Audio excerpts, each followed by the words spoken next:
Comment se porte la lucha aujourd'hui? La lucha va très bien, mais avec beaucoup de difficultés. Parce qu'il y a un de notre camarade King qui a été condamné à 5 ans de prison à Goma pour avoir critiqué l'inefficacité de l'état de siège. Et aussi la lucha, c'est aussi ces militaires de Rutshuru qui ont été contraints de quitter les localités de Kiwanja de Rutshuru parce qu'ils étaient visés par les M23. Rappelez-vous que ces contraintes sont occupées par les M23.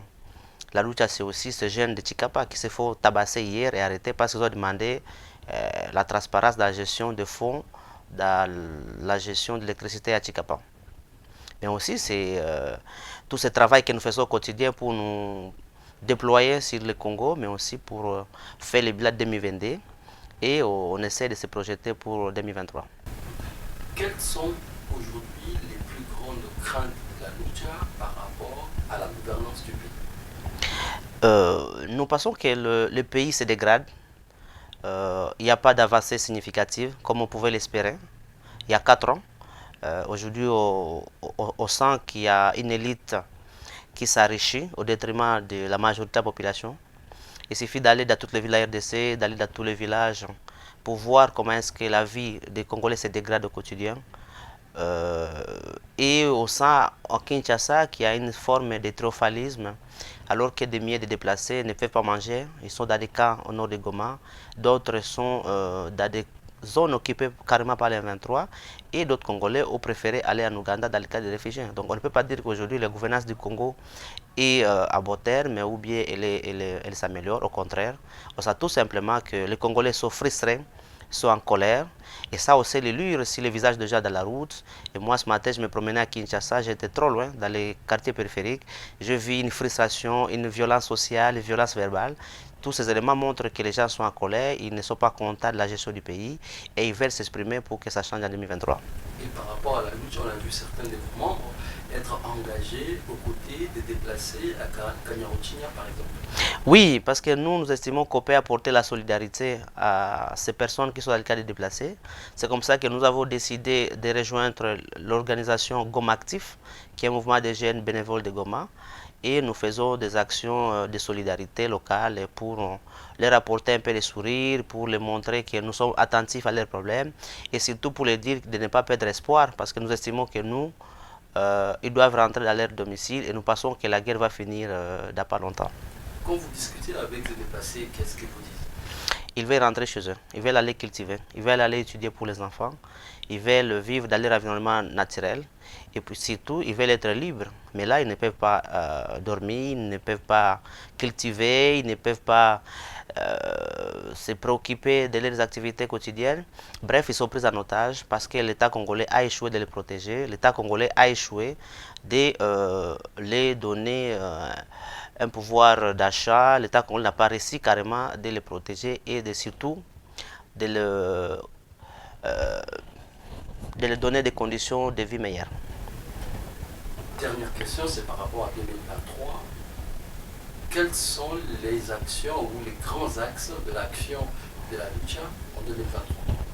Alors 2023, c'est une année décisive pour la lucha et pour toute la population congolaise parce qu'il faut appeler à un vote sanction. Lucha va appeler à un vote sanction parce qu'on ne peut pas continuer à voter pour ceux qui ne savent pas gouverner. Et Lucha va se mobiliser à la fois pour observer les opérations d'enrôlement des électeurs. On a commencé à Kinshasa, on est en train de dénoncer les couacs qui s'observent dans différents centres d'inscription.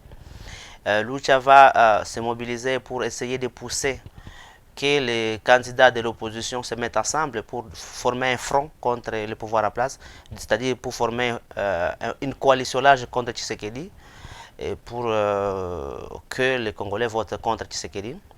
On l'a déjà fait en 2018, rappelez-vous, on a réussi à réunir les opposants à Genève pour venir battre d'une manière aussi forte les candidats Chadari. Et donc nous estimons qu'on va remobiliser cette approche-là. Et aussi, Lucha va observer les élections, les jours du scrutin.